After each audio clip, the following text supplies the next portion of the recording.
নিজে বাড়ি তৈরি কর, তারপর বলিস আমাদের বাড়ি। নিজে বাড়ি তৈরি কর মানে? এই বাড়িটাকে আমাদের না নাকি? এই বাড়িটা আমাদেরই বাড়ি। এই বাড়িতে আমরা বড় হয়েছি, আমরা এই বাড়িতেই থাকবো। কে ওঠাতে পারে দেখবো। এই বাড়িতেই জন্মেছি, এই বাড়িতেই মরবো।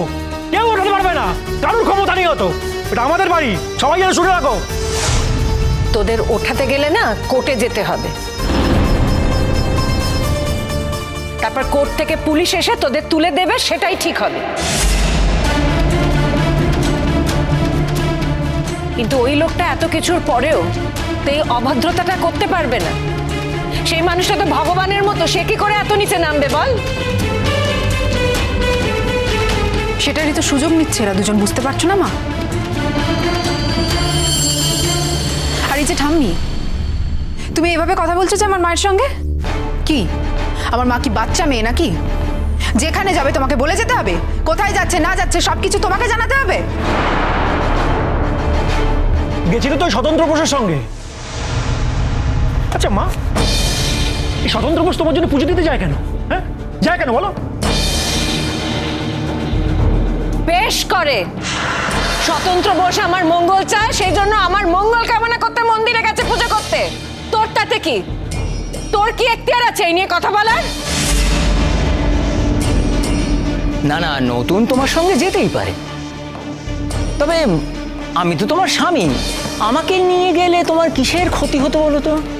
না মানে নতুন তোমার সঙ্গে যেতে পারে, তোমার স্বামী তোমার সঙ্গে যেতে পারে না, এই জিনিস তো তোমার ছেলে মেয়ের চোখে লাগবেই গো, বলো? ছেলে মেয়েদের না আরো অনেক কিছু চোখে লাগে, আর যাদের বোধ বুদ্ধি আছে তাদের তো চোখে লাগেই। এই যে তোমার বড় ছেলে, সে তো অবিকাল তোমার ধারা পেয়েছে না, তার মধ্যে তো মনুষ্যত্ব বলে কিছু নেই, সেই জন্য ওর চোখে লাগে না। আর তোমাকে খুঁজতে একজন মহিলা মেয়ে নিয়ে বাড়িতে চলে এসেছে তার স্ত্রীর পরিচয় দিয়ে, তুমি আবার এত বড় বড় কথা বলো কিসে? তুমি একটা গল্প দিয়েছিলে, কি ভেবেছো তুমি? কি ভেবেছিলে বাড়ির লোকেরা সেটা বিশ্বাস করেছে? যারা বিশ্বাস করার ভান করেছে তাদের নিশ্চয়ই কোনো স্বার্থ আছে, তাই তারা এই কথাগুলো বলেছে। কিন্তু আমার সঙ্গে তো তোমার কোনো স্বার্থের সম্পর্ক নয়, তাই এই কথাগুলো তো আমি বলতে পারবো না। এই যে তোমার মা, তার তো স্বার্থ রয়েছে।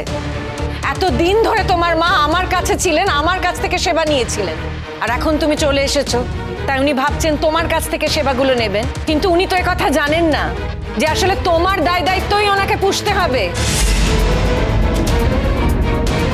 ওনার তো পোষার ক্ষমতা নেই, কতদিন পুষবেন উনি? আমিও তো এই বাড়িতেই আছি, আমি দেখবো উনি কি করে তোমাকে পোষেন। আচ্ছা ঠিক আছে ঠিক আছে, চুপ করো। আর বড় বড় কথা বলতে হবে না, অনেক কথা বলেছো। আর স্বামী যাই করুক, সে ত্রুটি করুক আর যাই করুক, সে স্বামী তো। বিয়ে হচ্ছে 7 জন্মের ব্যাপার। সেটা আপনার কাছে মা, আমার কাছে না। তার কারণ এই বিয়েটাকেই আমি মানি, আর আমি চেষ্টা করছি এই বিয়েটার থেকে বেরিয়ে যাওয়ার।